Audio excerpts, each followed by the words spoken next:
Wina, no. Wina. No. Hasta más grande de aquí.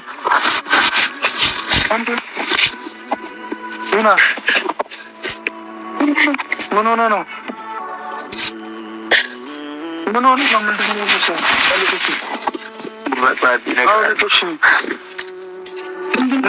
መልስልኝ ዛሬ አብራችሁ ስለነበረ በጣም ማመሰግን ነገር ይናገር ምን ሆነሃል? እዚህ በላይ ልጅ መቆየት አልችልም። ለምን አታልቅስ? መቃየር ምን ሆነሃል?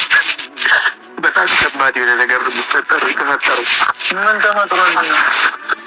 አንተ ተናገረው እንዴ? ምንድነው? መቆየት አልችልም። ምንድነው? እኔ ልፈታው ባልችለው ጉዳይ ነው የተፈጠረው እኮ ነው። አሸማ harka fuudhee akkam jirtan hordoftoota chaanala kootii kan taatamarti keessanuu nagaa rabbii lafaaf iddoo jirtanitti isiniif haa baay'atu akkam turtan akkasumas kana keessan ani obboleettiin keessan nagaa guutuurraa faa qabaa nageenya nama kee ture isin birallee haa jiraatu isin jecha namoonni chaanala kanaaf haaraa taatan sabskiraayib laayik gochuudhaan maatii keenyatti dabalama kan maatii koo turtan immoo hanga yoonaa yaadawwan garaagaraatiin na deeggaraa turtan galatooma galata guddaa namarraa qabdu isin jechuu jaaladha deebi'ee dhufee jira akkuma jalqaba irratti argitan kana jechuudha seensa irratti dhugaa isinin jedha namni akka kootii kaleessa viidiyoo kana laalee faana hamma sa'aatii meeqatti boo'ee jira dhugaan isinin jedha baay'ee tokko jechuudha maaliif akka ta'e hin beeku garaa kollee nama deessi nin boo'ee dhugaa baay'ee tokko natti dhagaame jechuudha waasaan beeku dhugaan isinin jedha gizee tokko jechuudha gaafa of duuba deebistanii kaleessa maal keessa akka dabartan wantoota kaleessa keessa dabartan gaafa dhaaltan jechuudha baay'ee tokko jechuudha lakkaanis waan akkasii kana tarkaanfadhee darbee laata guyyaa akkana xiqqaatu rakkoon akkasii na mudatee tooni amma kana keessa kootti gaddee boo'ee beekaa laata guyyaan kaleessa sunis darbee guyyaa haaraa biraan jira laata jennee keessa keenya akka deemnee gaafa lolu taasisa jechuudha kaleessa wiina nogaa akkasitti dhugaan isin jala siksik qelee boo'ee jechuudha dhugaan ijoollee dhiirammoo keessattuu gaafa akkasitti ta'uun sana baay'ee tokko garaan kun nama maaliif akka ta'e hin beeku ana bichaa midhamoo namoonni biraas laata waan jedhu jechuudha maaliif akka ta'e hin beeku keessattuu obbolaa dhiiraan irra baay'eedha waan ta'eef jechuudha ni obbolaa dhiira baay'ee waan qabuuf baqa maaliif akka ta'e hin beeku tasuma maqa jira miti gizee tokko jechuudha ijoolleen dhiiraa osuma keessa isaaniitti gaddan osuma keessa isaaniitti iyyuu rakkoon isaan mudate iyyuu tokko namni garaa jabaatan namni baasanii hin dubbatan akka kanatti namni baasanii gwaddanyoo isaaniitti illee keessa garaa isaanii rakkina isaanii hin himanne hin jiru baay'een isaanii jechuudha gizee tokko immoo baay'ee gara laafessa kan ta'an baay'ee bakka waan rakkoo isaa mudate fundura guyyaa lama isaa ta'u guyyaa tokko isaa ta'u gwaddanyoo isaanii biraa dhabamuu kan hin barbaanne yoona nakkaste gwaddanyota kun dhabaalaata yoona nakkaste isaan gateen asii sokkalaata waan jedhu tokko jechuudha kan baay'ee gaara laafessa ta'anii rakkoo kam keessatti iyyuu gwaddanyota isaanii sana dursa godhanii kan gwaddanyota isaaniitti dhiphatantu jira jechuudha kaleessa mawwiinaan oggaa akkasitti boosana isaanirraa gargar bahee kanan jiraadhu miti misaayyuu isaanirraa gargar bahee yoo nyaadhe baay'ee tokko natti dhagahama garuu immoo rakkoo addaatiin na mudate rakkoo kana jedhee hin dubbanne amma yoo natitti jechuudha viidiyoon sun achumaan dhumate amma dhumaatitti amma himata maal akka ta'e waan isa mudate amma dubbata osoo hin jedhu viidiyoon sun dhumate jechuudha hin dubbanne garuu qaxxaa irratti waan maaltu akka mudate qabatanii dhufa yookaan gwaddanyoo isaanirraa ilma dhageenya jedheen eegatii jira dhugaa amma galee ilaala akka waan deebiin harallee viidiyoo lakkisanii jechuudha akkasitti wajjiniin bo'an dhugaan isin jira osoo walitti akkasitti maramanii bo'an sana odoo jaalala akkanaallee nuufillee kenne namoota akkanatti wal jibban kanaafillee jaalala akkanaa kana osoo baay'isee jettanii keessatti isinitti dhagahama jechuudha baay'ee tokko natti dhagahame baay'ee tokkoon bo'e sa'aatii dheeraan bo'e viidiyoo sana ilaalate jechuudha rafeellee abjuu kooti waa'ee viidiyoo sanii dura koo dhufe imimmaan isaa inni akkasitti bo'u sanii dura koo dhufe jechuudha waaqayyo waan makamiyyuu jechuudha namni rakkoo kam keessattuu ni ulfaata jedha namatti ni ulfaata waaqaf immoo salphaadha waan isa mudate kamiifiyyuu waaqayyoon gara salphaa gara qallaalitti isaaniif haa jijjiiru maaliif jennaan yeroo baay'ee waa'ee haadha isaanii gadi kaasu viidiyoo isaanii yeroo baay'ee ni hordofa jechuudha haadha malee guddinni jedhu mucayyoon isheen immoo heeluun immoo sirumayyuu hin beektu haadha iyyuu hin beektu jechuudha abbaa isaanii yeroo baay'ee haadha keenya nutti fira keenya nu barsiisii eenyudha nuti eessa dhalannee maalidha jedhanii gaafatu Abbaan isaanii kunis waa malee hin dhoskine akkasumas immoo yoo narraa akkas jedheen hin miidhamu laata itti dhaga'ama laata waan jedhu rakkoo wayii yookaas immoo haala itti wanti inni itti dubbachuu dadhabeef jechuudha miidhama isaanii waan hin barbaanneef natti fakkaata yeroo baay'ee jechuudha yeroo tokko viidiyoo irratti waliin illee hoodanii sababa sanaan abbaan immoo deemee iddoo hojii deemetti makiinaan akkas naan garagaree waan akkasii rakkoon na mudate odoon achi nafee maal taatan jedhu viidiyoo gaafa sanaallee baay'ee tokko duukaa bu'e laalee sanan nan bu'e keessa kootti jechuudha maaliif abbaan tokko immoo akka dubartiititti ijoollee isaa ija duraa dhabuu hin barbaanne ijoollee isaa jira miti maaliif abbaan ofii nama hin jaalatu jechuu osoo hin taane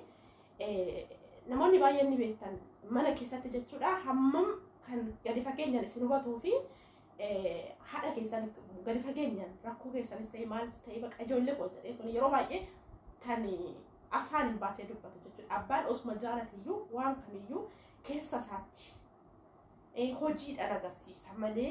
afaan akkasitti dubbatu garuu abbaan isaanii suni sababa akka haadha suwwee isaan guddiseef natti fakkaata akka dubartiitti jechuudha baay'ee nama gara isaan badudha gaafa waa'ee akkasitti kaasan isaan jechuudha walumaa galatti jechuudhaani yeroo tokko meeqa keenyatu haadhaaf abbaa keenya ogaa wal bukkeetti qabnu ogaa isaan lamaan isaaniiyyuu qabnu akka kanatti bakka barbaanne oollee baanee gallee kofallee taphanne meeqa keenyatu isaaniif iddoo guddaa qaba inni dhabe immoo akka kanatti yooman haadha koo argaa haati koo eenyudha osoo abbaan akkanatti akka gaariitti isaan guddisuyyuu jechuudha gara biraatiin immoo haadha koo waan jedhu isaanitti dhagaamee tooniyyuu kan gargaraa ganama bu'an baay'ee jira jechuudha gariin immoo osoo qabaniyyuu kan haadhaaf abbaa ofii lafa isaan jiran hin yaadanne kan haadhaaf abbaa ofiitiif iddoo hin kennine baay'eetu jira jechuudha baay'ee keenyatu jira jechuudha bakka kan kanatti timirtii guddaa irraa fudhanna akkasumas immoo barumsa guddaa irraa arganna jedhee yaada akka gama kootiitti jechuudha maaliif jennaani har'a waan isaanitti balleessan jiru garuu ootuma guddiseeyyuu garuu immoo hanqina haadha maaliif haadha jechuun salphaa miti waanuma salphaatti jechaan kan ibsamu miti gochaan haadha yookaas immoo haati ilmoo isheetii maal taati haadhi maali waan jedhu jechaan ibsamuu hin danda'amu kanaaf haadha dhabuu jechuun ija tokko ija bitaa dhabuudha jechuudha maaliif abbaan oduma nama wajjin jiraatu osuma nama gargaaru osuma ulaagaalee hunda namaaf guuteyyuu abbaan bakkuma abbaa sana ga'eensaa akka abbaatitti malee bakka haadha sana namaaf ta'uu hin danda'u kanaaf baay'een keenya bakka kan kanatti irraa barannee tolchuu jechuudha inni dogongorre inni haadhaaf abbaa keenya daganneeyyuu in yaadannaa bakka kan kanatti lakkaane guyyaa akkana kanaa osoo abbaa kiyya qabu doon haadha koo qabuyyuu yooman iddoo kenneefi beeka yooman haadhaaf abbaa kootiif waan isaan irraa barbaachisu oolmaa isaanii yooman ofirraa kanfale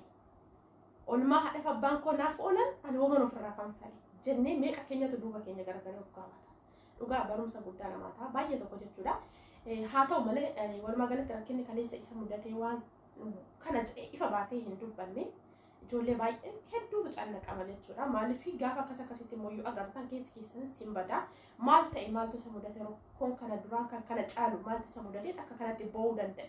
akka kanatti itti dhagaamee gadduu danda'e waan jedhu namatti dhagaama walumaa galatti waaqayyo waan salphaatti isaaf haa jijjiiru ጓደኞታ ሳትንስ ዋቅዮን አዳን ሳንም ፈጌሲኒ ጃለለ ከነ ሳንፋ ባይሱ ከነ ጫለዩ ጀቹዳ ባየ ተቆ ሳን ላልዮቹ አኒም ቦኬ ሰቆትነን ጋደ ጀቹዳ ጃለለ አከሲቲ ኡጋን ሲንጀራ ወጂ አላታን ይፈሶንታኔ ወልቡኬ ሀመ ጀራሪት ነምን ከሚዩ አካቦሌሳ አካቦሌሲቲ ዮ ወላሌ ጃለለ ከነማ ከናን ከከነ ጫልን ጅሩ ጀቹዳ ጃለለ ለፈ ረከታኒት ለፈ ኮልፈኒ ተባለኒት ለፈ ወጅኛ ተኒት ስታይ ለፈ ከኒትዩ በቃ ከወልራም ፈጋኔ አካ ከነቲ ወልራ ፈጋቹን ዱዋ ጫላ ካን ሳንቲ ኡፋቱ ጀቹዳ ጃለለ ሪያቹ አካ ከነቲ ነሞታ ባየ ደፋከኛ ኒታው ነሞታ ባየ ደፍለ ባሩምሰን ደበርሱ ጀርቦ ዱጋን ሲንጅራ ባየ ተቆ ባየ ረበረዳን ጊዜሳ ወሊን ኮልፈኒ ለፈ ከሚትዩ ለፈ ገደሳኒ ለፈ ገመቹ ሳንቲስ ወልዋመኒ waliin qooddatanii akkasitti isaan taphatanii keessa kootti baay'ee tokkotti gammada jechuudha akka waan obboleessi koo isaan faana jiru akka waan ani isaa wajjin qooddadheetti na gammachiisa maaliif jennaan jaalalli ilma namaa kamiyyuu nama ta'e kan dhaabbatee deemu tokko ni gammachiisa jedhee yaada maaliif namni seexana yoo ta'e malee gammachuun nama kan nama hin gammachiisne hin jiru jedha akka gama kootti jechuudha akka yaada nama tokkootti kanaaf obboloota koo dhugaan isin jira walumaa galatti mucaa isa kaleessa winaan yoo akkasitti boosona laalee waa baay'eelleen duuba koo garagalee akka laalullee na taasise sababa haadha isaaniitirraa yookaas immoo yeroo baay'ee jecha haadha jedhu kana kaasu yeroo baay'ee jechuudha. Meeqa keenyas bakka sana jira waan jedhus kunis baay'ee tokko duuba koo akka garagalee of laalu na taasise. Lammata immoo jechuudha. Hiriyaa dhugaa jechuun akka kanatti. Hiriyaa dhugaa jechuun kun akka kanatti amma kana caala jechuudha. Maaliif obboleenyi yookaan gizee har'aa kana keessa bara kana keessa obboleenyi wajjin dhalatan turuu tokko walaafatanii baaniyyuu hamma kana waliif iddoo hin qaban dhugaan isin jedha bara kana keessa jechuudha. Kanaaf walumaa galatti baay'ee tokkoon cannaqame waaqayyo ammas waanuma kam keessayyuu gaariin waa dhageessisu isaanillee kan isaanitti ulfaate salphaa isaaniif taasisu waaqayyo waan hundumasaa salphaatti deebisee gwaaddanyoota isaatiinis rabbiin addaan isaanii fageessin jedha. Egaa waaqayyo waan hundumasaayyuu kan isaanitti ulfaate kan isaan cannaqee salphaatti waanuma qallaalitti rabbiin isaaniif deebisu waan kamiyyuu jechuudha. Waaqayyo hundumtisaayyuu ni danda'a. Namaaf yoo ulfaate rabbiif immoo salphaa sababa ta'eef jechuudha.